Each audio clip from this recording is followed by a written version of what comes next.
I've been getting a lot of questions recently about teacher side hustles and how you can make extra money as an education entrepreneur or eventually start up your own full-time teacher business. I started the new EdTech classroom as a side hustle while I was still teaching in the classroom full-time, and I've since been able to transition it into a full-time job. So I wanted to shoot this video to give you 10 tips and strategies for how to run a successful teacher side hustle and potentially convert it into full-time work if that's the way that you want to go.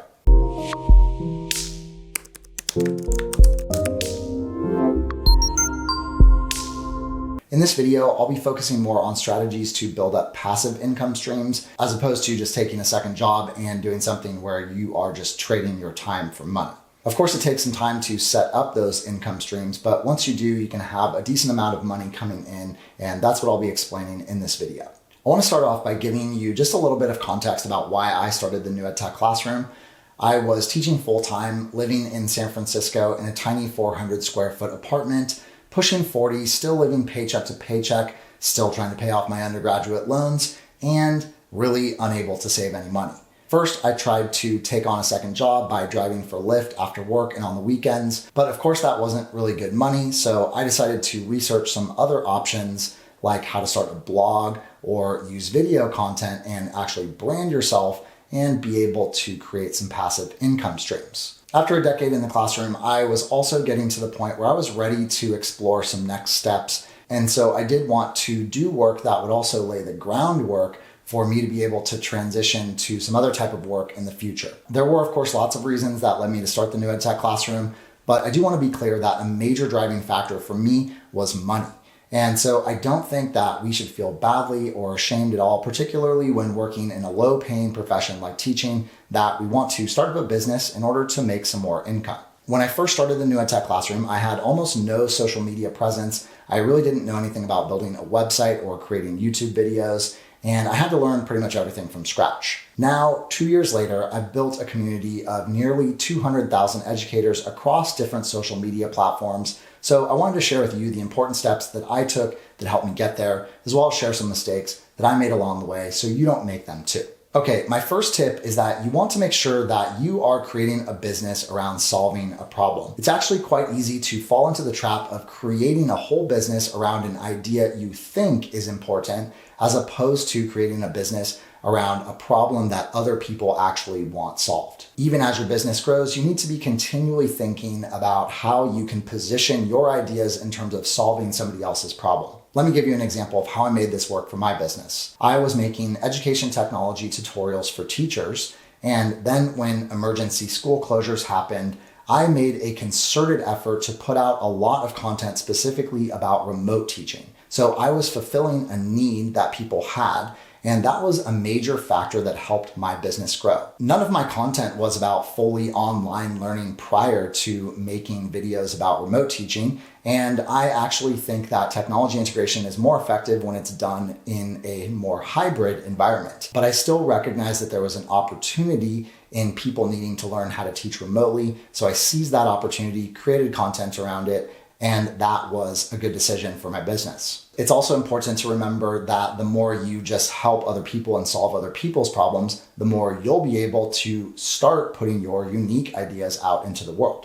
My second tip is to be smart about the way you name your business. When you name your business or your social media channels, you want to be intentional about the name you choose. One rule of thumb is that you probably want to keep your personal name separate from your business. One reason why you want to keep them separate is that branding your name allows you to create multiple businesses and ultimately sell those businesses. Perhaps more relevant to us is that if you name your business based on your personal name, it's going to be harder for people to find your content organically. For example, had I called my business Sam Carey's Amazing Classroom, there literally wouldn't have been a single person in the entire world searching for Sam Carey's Amazing Classroom. So instead of using your name in your business, help yourself out by using some keywords that people would associate with the content of your business. Of course, the key here is that those words cannot be too generic, and they also shouldn't be too specific. So your name is too specific, but classroom is way too general. A really good example of a smart naming strategy for a business is Sefi DeClerc's YouTube channel, Flipped Classroom Tutorials. The name of his channel is unique enough, but there's also just going to be a lot of people who are searching separately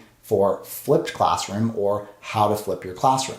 And when they do, they will just come across his content because his business name incorporates search terms people are already looking for that aren't too general, but also aren't overly specific. Since I strategically named my business the New EdTech Classroom, now when you go to YouTube and search EdTech, you'll find my content. So people who are just searching for EdTech but have never heard of me are still going to find the content on my channel. So even though you're not going to rank for anything initially, I didn't rank for EdTech for a while, keep the future in mind and be strategic when naming your business. My third tip is that you should make sure that you're building up your own website before focusing on building yourself up on third-party platforms. By third-party platforms, I mean Facebook, Twitter, YouTube, TikTok, Clubhouse, Pinterest, etc. Think about it this way.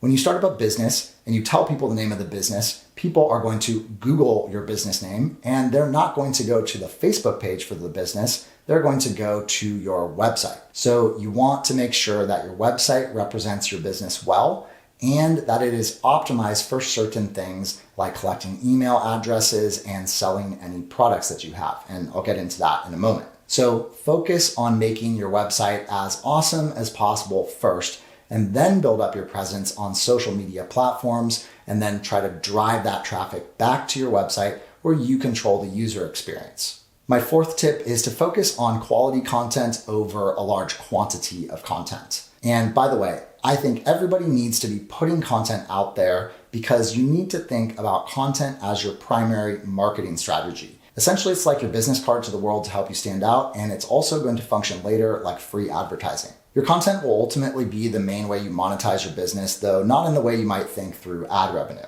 The two main categories you need to consider when creating content for your teacher side hustle are video content and blog entries. Rather than trying to push out as much content as humanly possible, it's best to just publish one video or blog a week, focus on making those publications consistent, which is hard to do over time, and also focus on putting out the very best content you can. There might even be times when you decide to slow down and create what are called cornerstone posts in order to try to rank for a highly searched term or phrase related to your area of expertise, because ranking high in a search engine for something people are actually looking for will go a longer way than posting a ton of little small blog posts that no one can find.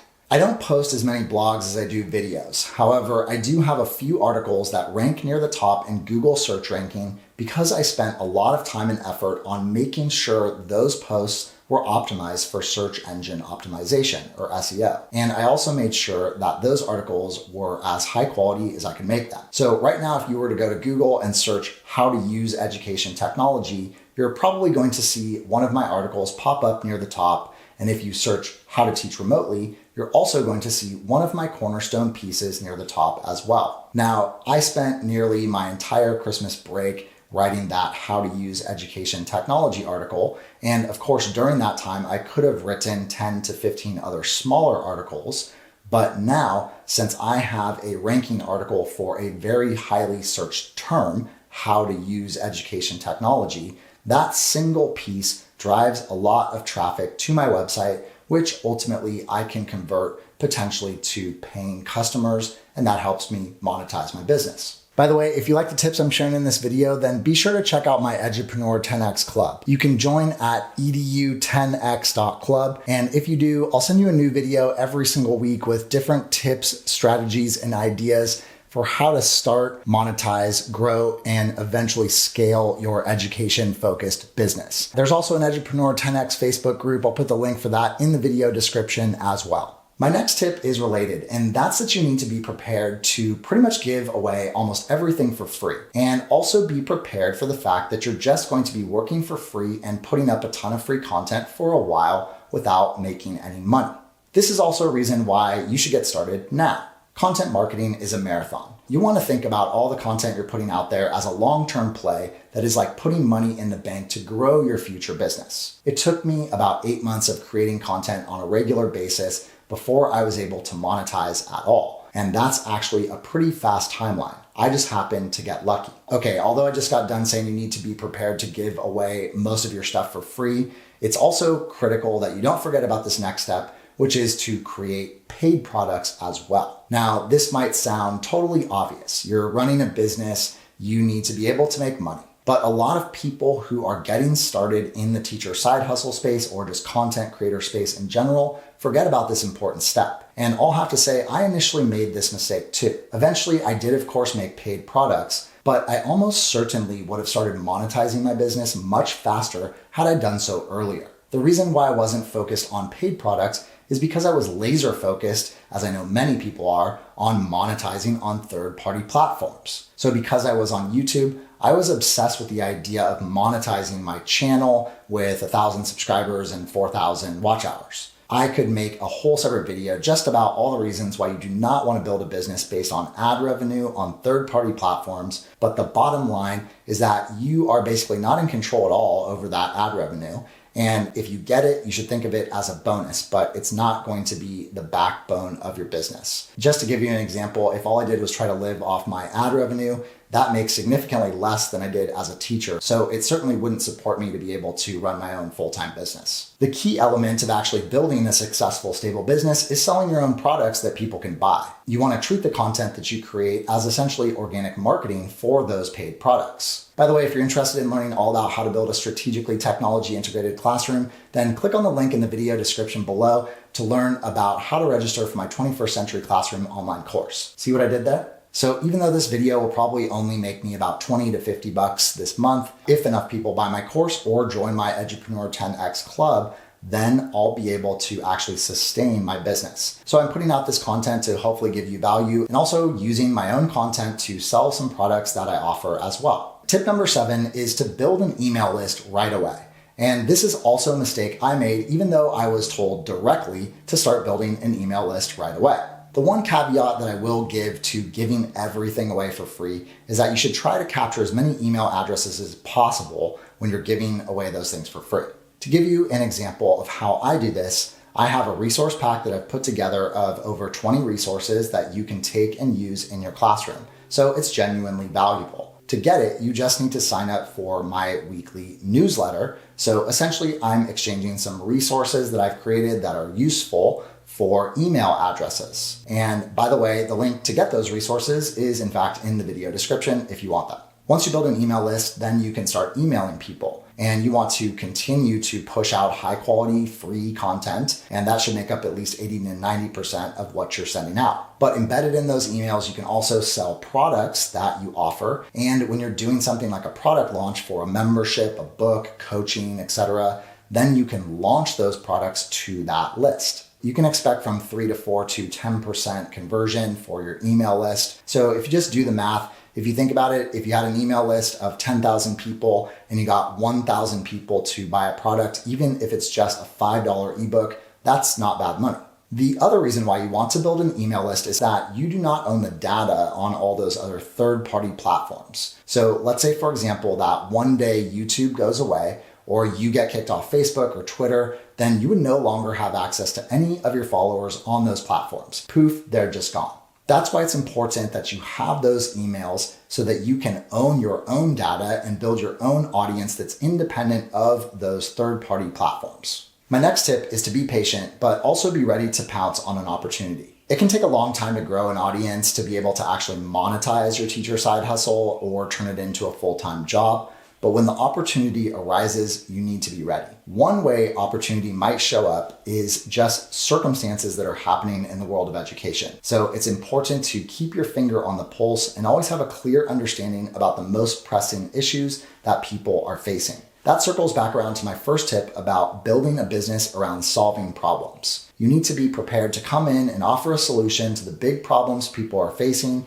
And if you can do this in the right moment, then you'll have a successful business. Collaborations can also be an opportunity that can grow your business quickly. So if you have the opportunity to collaborate with someone who already has a big audience, then you should definitely jump on that opportunity too. My 9th tip is to get help as soon as you possibly can. As someone who tries to do everything myself, this is also a lesson that I've had to learn the hard way. Starting up, maintaining, growing, scaling a business is a ton of work. And there are inevitably going to be things that you don't know how to do well that are going to take you a ton of time. What you want to do is put a monetary value on each hour of your time. Is it $40 an hour to $50 an hour? Once you've figured that out, if you can hire out that work for cheaper, it's probably worth doing, especially for tasks that aren't entirely necessary for you to know how to do on your own, like building a website. Websites like Fiverr and Upwork are great places to find people who can help you with tasks ranging from logo creation and website design to video editing and even admin type work to take some of the load off your back. My final tip is to focus more on building an engaged audience rather than building a massive audience. If you have just 1,000 superfans, you could build a profitable business. So if you have your 1,000 superfans and each of those superfans spends $100 every year to support you and the work you do in your business, then you would have a six-figure business. And obviously, if you had more fans, you can see how that number can grow pretty quickly.